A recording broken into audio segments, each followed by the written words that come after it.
Assalamu alaikum. A very good morning to you all. Today, we are going to start English language proficiency. In this module, we are going to cover these topics. I think you have received the module outline. First of all, we have the 5 C's. Uh, and then word agreement, active and passive voice, sentence types. We'll be going through these topics throughout this module, and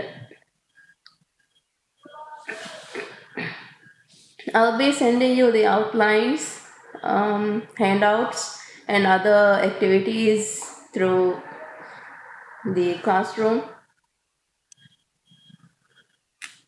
So today we are going to start with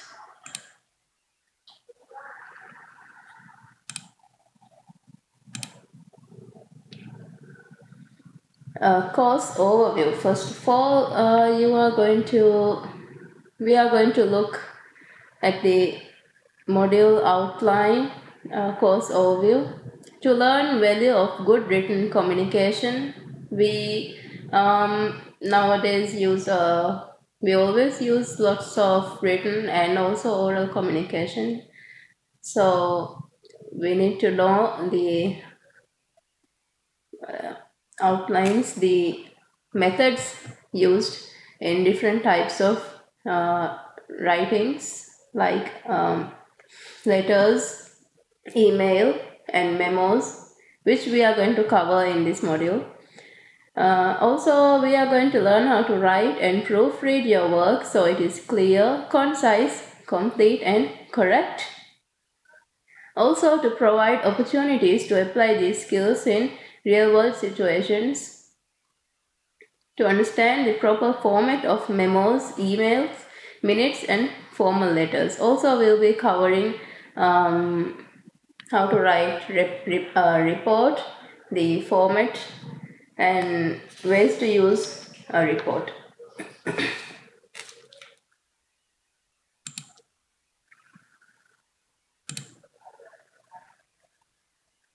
First of all, why do we write? We write to explain things. In spoken form, we use more concise words in ways, because in spoken form we use gestures and facial expressions which give meanings, but in written form we have to use words which will describe and express your feelings and what you actually want to say.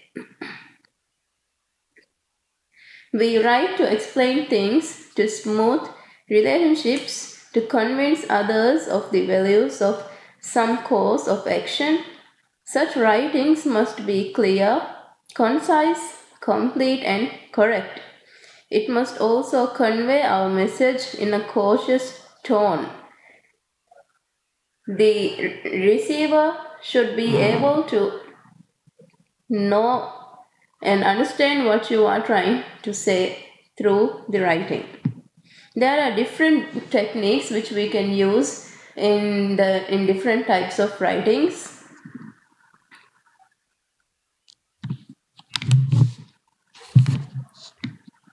If you want to be a better writer, there are 4 things that can help you to do that. That is read, write, want to write, and get feedback. Why read? You must read. If the only thing you ever read is your own, you will have no standards to judge your writing against.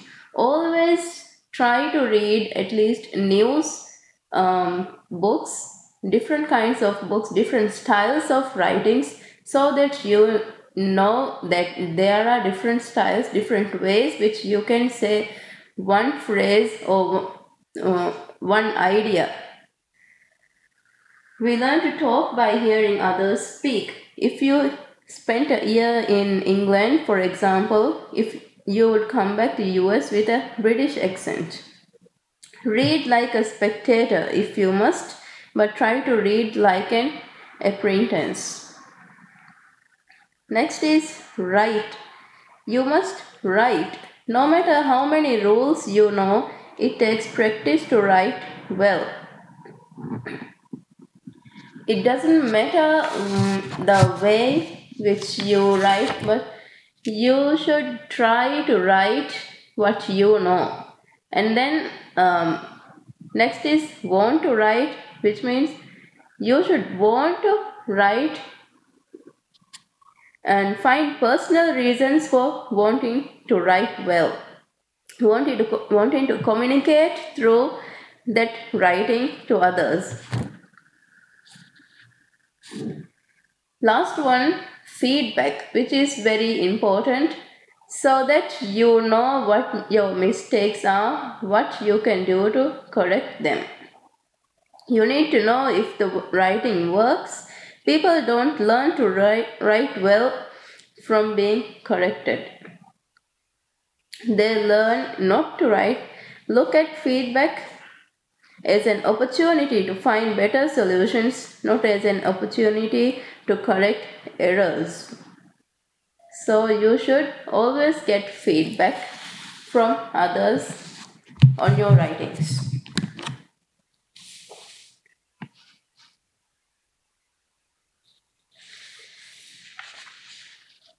Now, throughout this module, first of all, we'll be covering some basic parts like sentence construction, punctuation, sentence structure, and basically you will be familiar with these parts, but we will go through them, do some exercises, and then move on to the writing parts.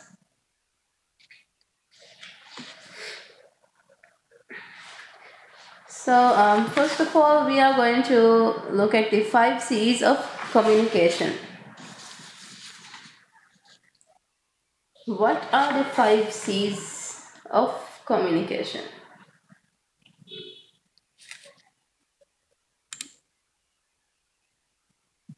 The first C, clear.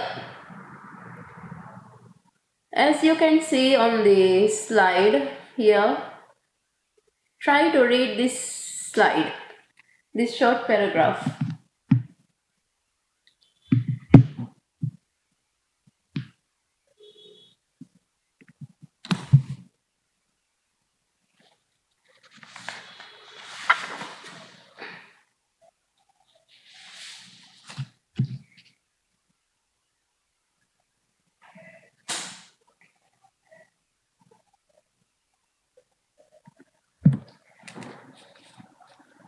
So writing clearly is very important.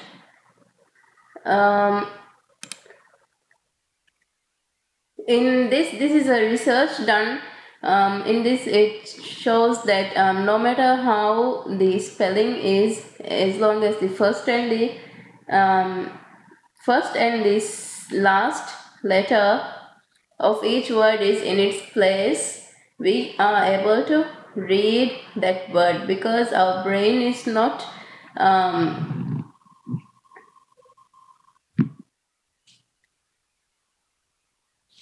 because we are able to read the sentences, the words, even though they are not spelled correctly,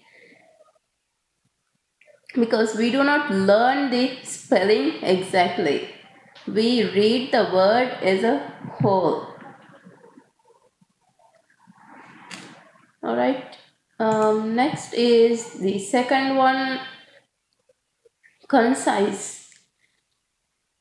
Concise means short. In simple words, concise, the word meaning is short, making something short. What are some ways we can make writing concise? You may have come across emails or other writings which are very, very long and very lengthy and very wordy, And there will be ways which it can be shortened to get um, its meaning and clearly and easily.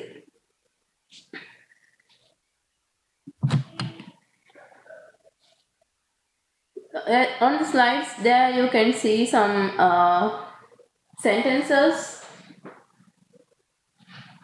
which can be written more concisely.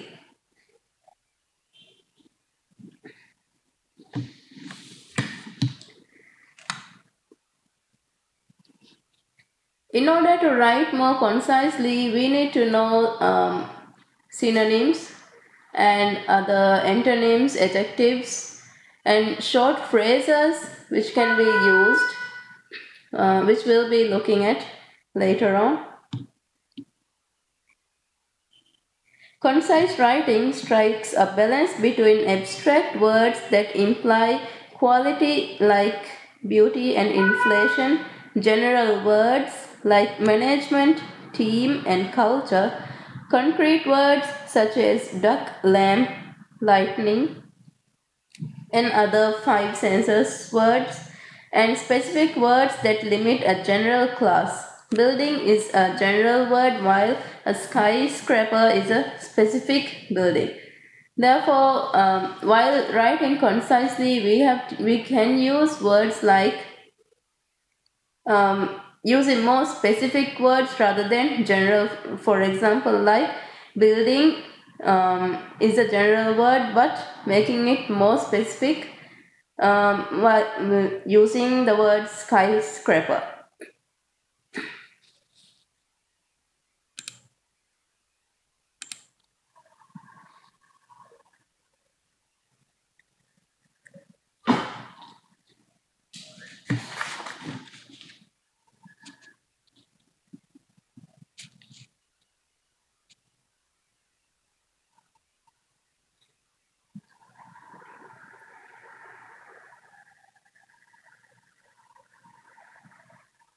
Looking at these sentences on the slide, the first one, in the event that payment is not made by January, your license will be suspended. When it is concise, when it is shortened, we can say it, your license will be suspended if we don't receive your payment by January. So, which words have been replaced? Which phrases have been changed?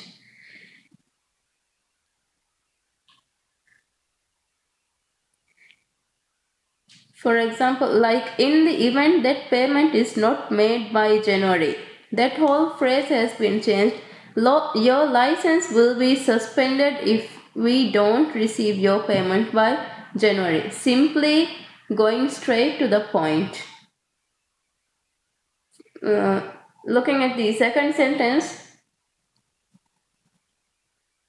the invoice was in the amount of 50,000. We already know there is an amount given, $50,000, so we don't need to repeat the words in the amount of.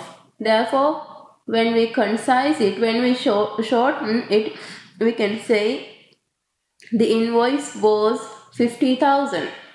Just simply remove the words in the amount of, because 50,000 is already an amount, we know that, so we don't need to repeat the same words in the same sentence. Similarly, the next one, there are 4 rules which should be observed. To shorten that sentence, we can say observe 4 rules. Maybe this could be something that is written on a notice or an instruction.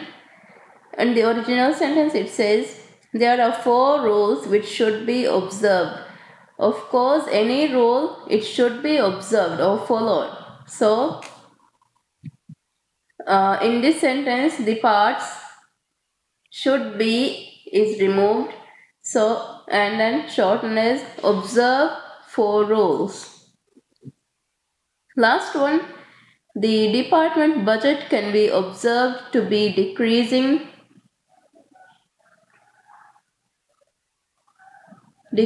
each new year. This sentence, the last one, we can say the department budget gets smaller each year. Originally it says the department budget can be observed to be decreasing each new year. There, to be decreasing. We don't need to be here. So it can be rewritten as department budget gets smaller each year.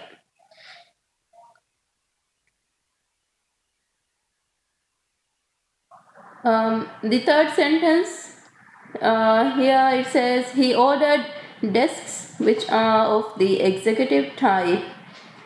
To shorten that, we can say he ordered executive type desks. Now, keep in mind, I'll be sending in the notes and the sample sentences to you. He ordered desks which are of the executive type. Here we have removed which are of the words which are of the, which is not important in this sentence. So we can rewrite it as he ordered executive type desks.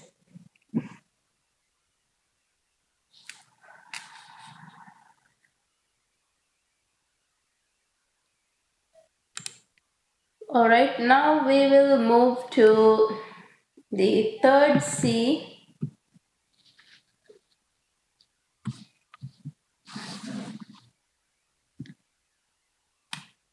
Making your writing complete.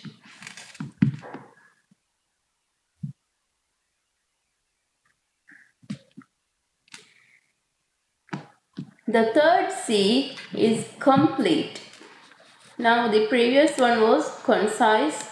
Now making your writing complete. How do you make sure that your writing is complete?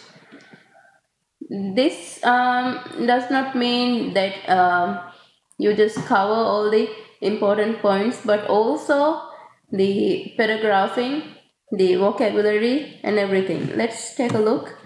The third C is complete. Here are some tips on making your writing complete. Use the 5 W's and an H. The 5 W's are who, what, where, when, why, and how. Whichever writing type that you are using, whichever kind of writing that is, make sure that you have answered the 5 WH questions. Who, to who it could be, to whom the writing is being written, the audience, what is your main topic, what is your task, where it should be sent, or where the event took place which you are going to write, when, the time, why, the reason why you are writing, and then how it happened, how explaining how what happened which you are going to write about. And then next is make a checklist of all the important points you want to cover. Before starting to write, make a checklist of all the important points which you need to cover throughout the writing. Maybe, for example, let's say a report. First of all, you make sure you have a heading, you have a topic, and then brainstorm and come up with the points which you think should be covered, all the important points. And then when you are writing, these important points should be paragraphed, divided into paragraph, which we'll be looking at letter writing and report writing. We'll be looking more into details of that. And make sure by the end of the writing that you have covered all these points. Next is have empathize with the reader. Have I told him or her everything that the reader needs to know? This means empathize with the reader means make sure that you ask yourself if the reader will understand what you have written. Will the reader understand what you want them to know? Will the reader get an idea of what you meant to say? What is in your brain? Um, Give something extra when appropriate.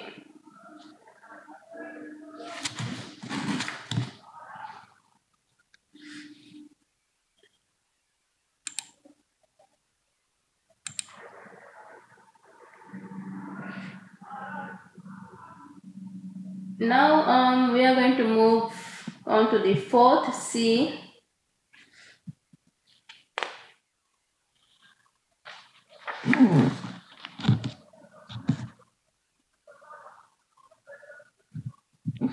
The fourth C stands for correct.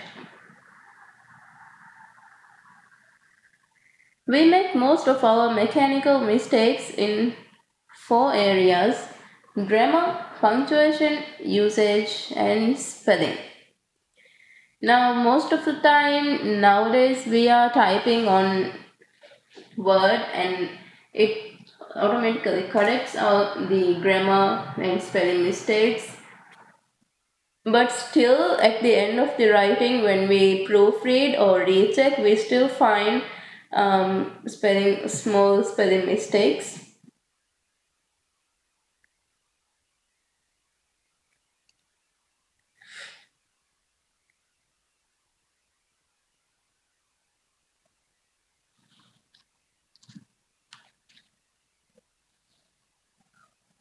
We make most of our mechanical mistakes in four areas, as previously said: grammar, punctuation, usage, and spelling. None of us needs to be walking dictionaries, punctuation guides, or spelling champions. We all make mistakes. What we need to do is proofread our writings and then correct them. Learn the most common errors and how to avoid them, and where to go for help when you need it. First of all, firstly is grammar.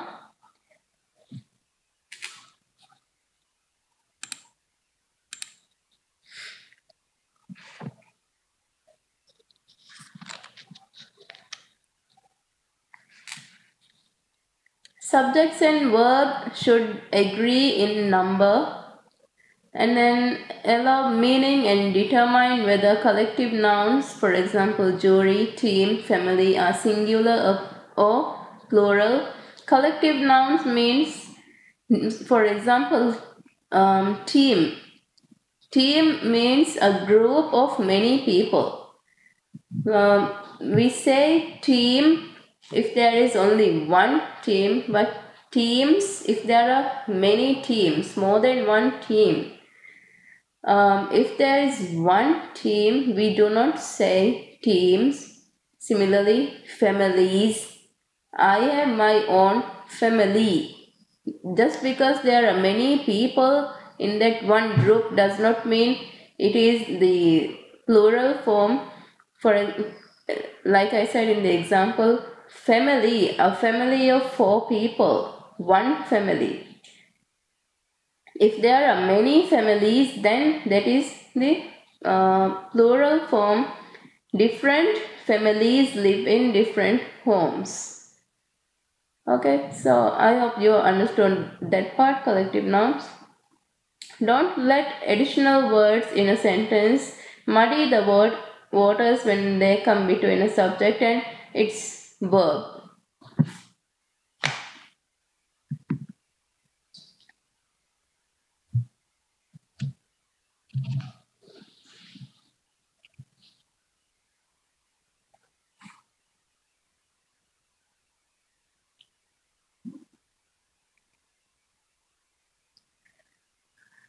Um, for example, in the last point, don't let additional words in a sentence muddy the waters when they come between a subject and its verb. This means, for example, in the sentence, the tulips need watering.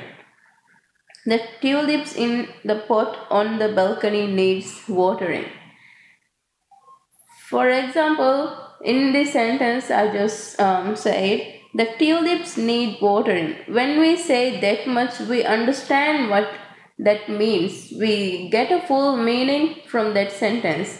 So we don't need to add more different words to make the sentence complex. For example, the tulips in the pot on the balcony needs watering.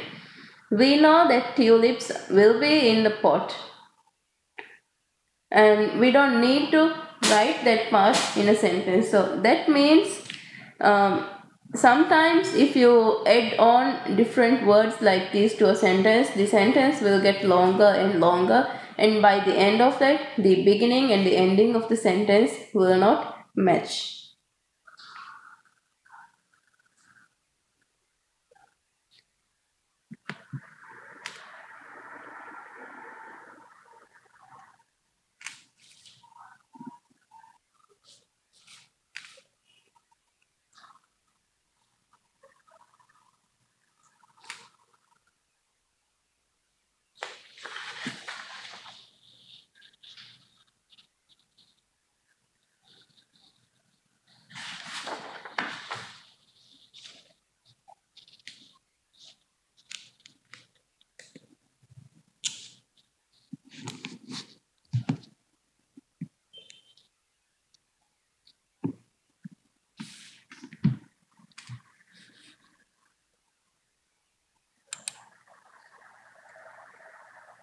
Next is word agreement.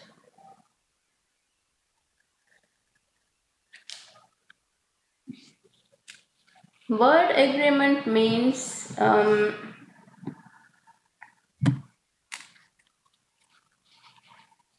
making pronouns and their antecedents. The pronoun refers to agrees. The pronoun and the antecedents should match.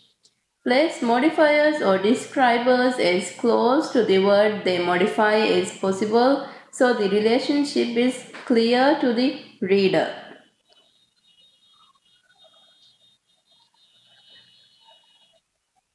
Which and that are relative pronouns that refer to other nouns or pronouns, and the verb should agree with the noun or pronoun it refers to.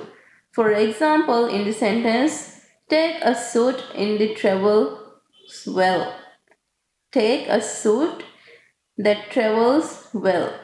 That in this sentence, that refers to the suit, and since suit is considered one outfit, the verb is singular verb travels.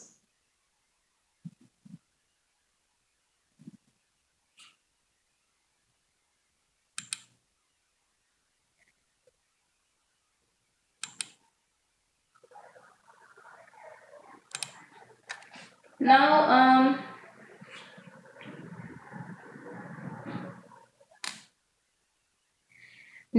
the words anybody, anyone,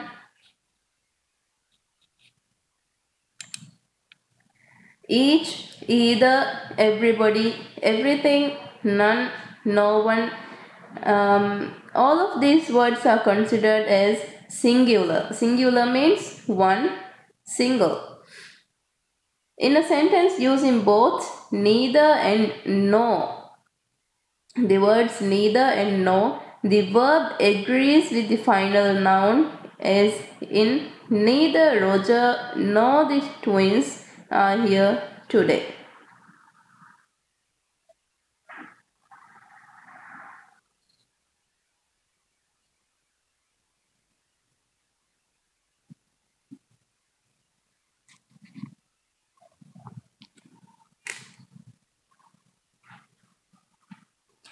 Um, Now I'll read another example. Opening the window to let out a huge bumblebee, the car accidentally swerved into an oncoming car. The sentence falsely suggests that the car opened the window. I'll read the sentence again. Opening the window to let out a huge bumblebee, the car accidentally swerved into an oncoming car. To repair the sentence, it can be said as the driver opened the window to let out a huge bumblebee, the car swerved into an oncoming car. Or we can also say, opening the window to let out a huge bumblebee, I accidentally swerved my vehicle to an oncoming car.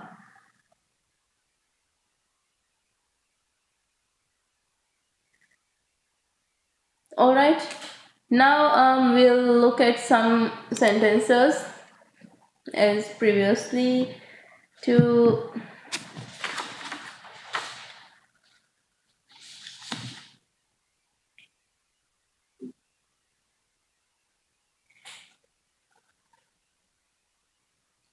we are going to see how we can rewrite these sentences so that the subjects and verbs, nouns and pronouns agree with each other. First sentence, everyone was there. I was glad to see him. Everyone was there and I was glad to see him. Here the mistake is at the beginning of the sentence it says everyone and at the end it says him. We don't understand where the action in the sentence is taking place, but we can correct and rewrite it as everyone was there and I was glad to see them. Here in the original sentence on the screen, which you can see, it says glad to see him.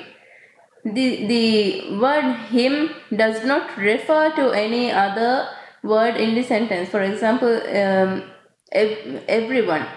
Him does not correlate to everyone. But when we rewrite it as everyone was there and I was glad to see them, when we change him to them, now we know that the subject I was glad to see them, the everyone mentioned at the beginning of the sentence.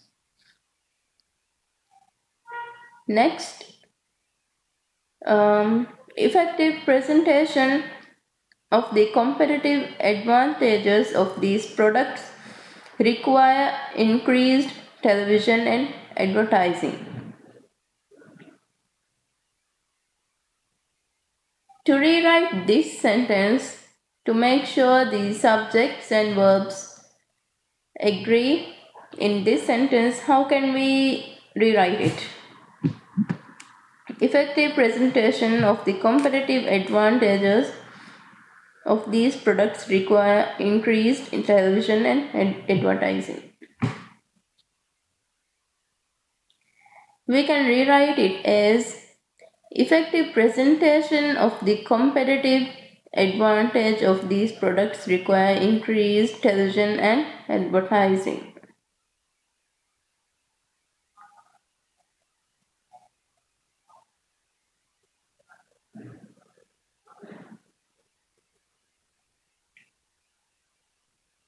The only change we brought here is we changed the word require to requires, because in the original sentence it says competitive advantages of these products require. These products, that is plural form. Therefore, require that word should agree with the previous one. So it is requires. It should be changed to advantages of these products requires increased television and advertising. Next, some of these problems looks challenging.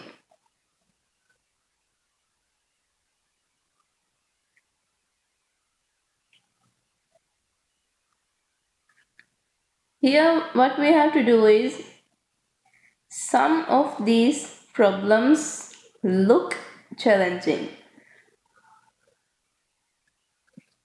The word looks changed to we have to remove the s, so it says some of these problems look challenging.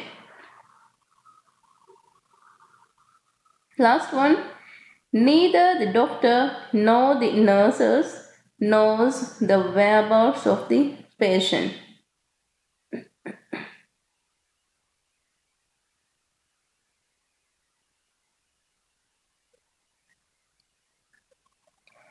To correct this sentence, we can say neither the doctor nor the nurses know the whereabouts of the patient. We changed the word knows to know. We have to remove the s. So it says neither the doctor nor the nurses know the whereabouts of the patient.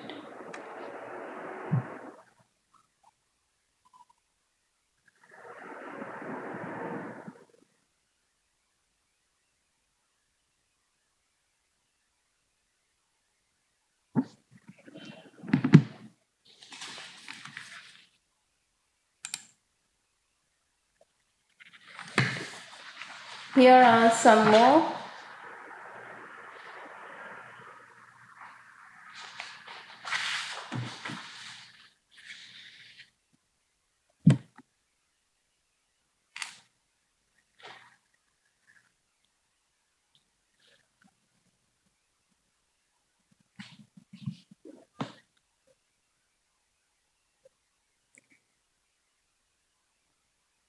In these sentences, we have to change the modifiers.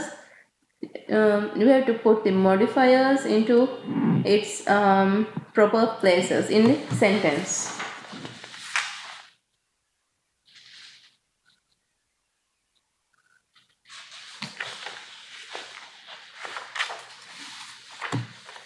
First sentence, the only other zoo animals that tried the crackers were the raccoons hanging upside down from their cage. Lund fed them biscuits from his hand.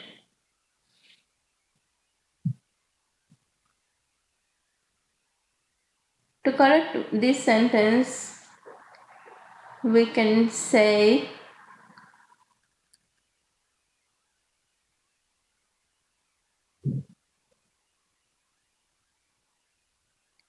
Lund fed the raccoons biscuits from his hand while they hung upside down from their cage. Now, in the original sentence, the whole word arrangement is different.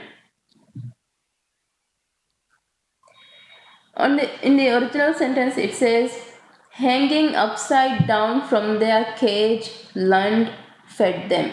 When we say it like that, the when it is said like that, it feels like the person Lund, that person is hanging upside down from their cage, but that part is actually referring to the raccoons.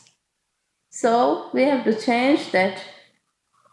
Lund is the person who is feeding them. So Lund fed the raccoons biscuits from his hand while they hung upside down from their cage.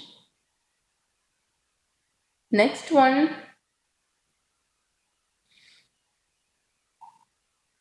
I have discussed with my colleagues the possibility of stocking the proposed poultry plant.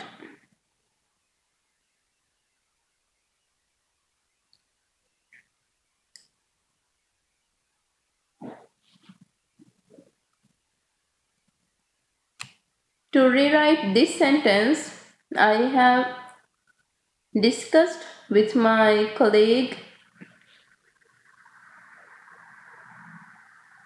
the possibility of stocking the proposed poultry plant.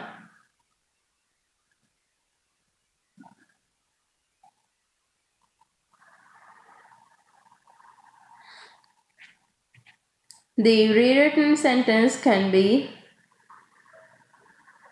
I have discussed the question of stocking the proposed poultry plant with my colleagues.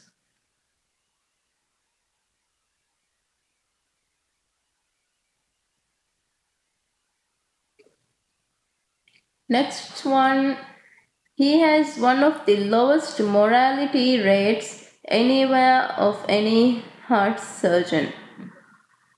To rewrite this sentence, we can say, he has one of the lowest mortality rates of any heart surgeon anywhere. On the original sentence, it says mortality rates anywhere of any heart surgeon. When anywhere is used in the middle of this sentence, it does not make sense. So we have to move it to the end of the sentence, like he has one of the lowest mortality rates of any heart surgeon anywhere. Anywhere, this word is actually referring to the phrase any heart surgeon. So, any heart surgeon anywhere in the country or anywhere of the world. Last sentence. Dr. Coleridge has nearly performed 91 heart transplants. You don't nearly perform, you perform nearly. So it should be Dr. Coleridge has performed nearly 91 heart transplants, because the word nearly is referring to the phrase 91 heart transplants. So it should be placed as we previously saw on previous slide, as close as to the word which it is referring to. So here nearly is referring to the words heart transplants. So the correct way is Dr. Coleridge has performed nearly 91 heart transplants.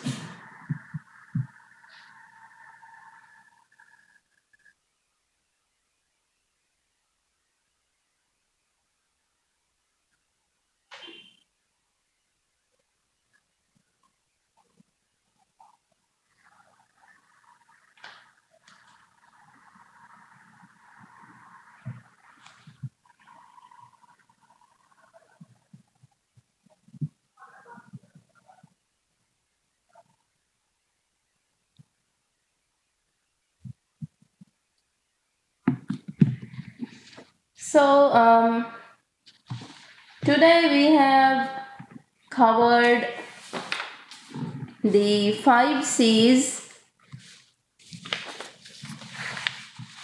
Let's recall what we have learned.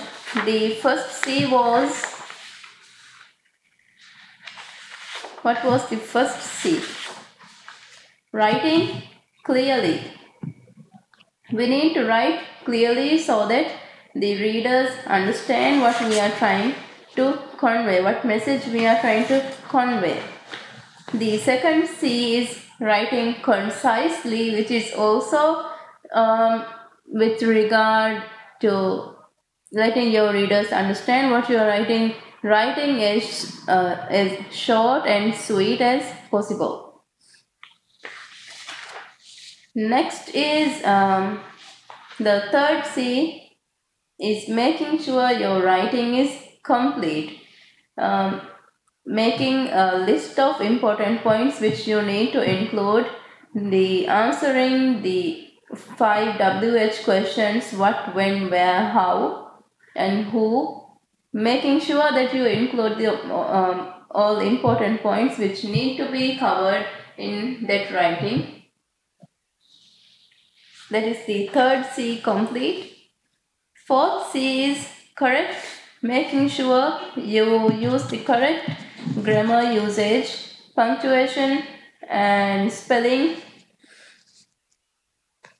There are several ways which we can check the grammar and spelling mistakes now. There are online websites which corrects grammar and other punctuation errors. Also, important part of the fourth C is proofreading. You can let someone else read your email or your report, so that most of the time the second person, the person who sees the writing for the first time, will usually notice the spelling or grammar mistakes, any mistake which is in the writing. Next is the fifth C.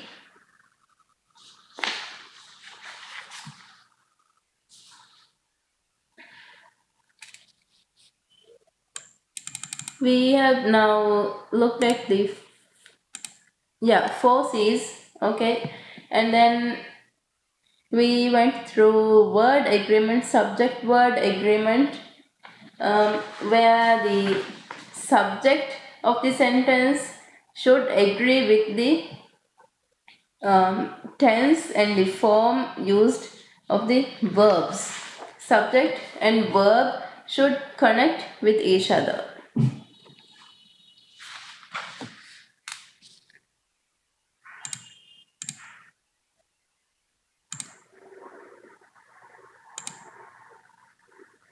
So for the next class, we'll be looking at active and passive voice, and also, if we have time, we'll be looking at sentence types and paragraph writing. So we'll continue the lessons in the next class.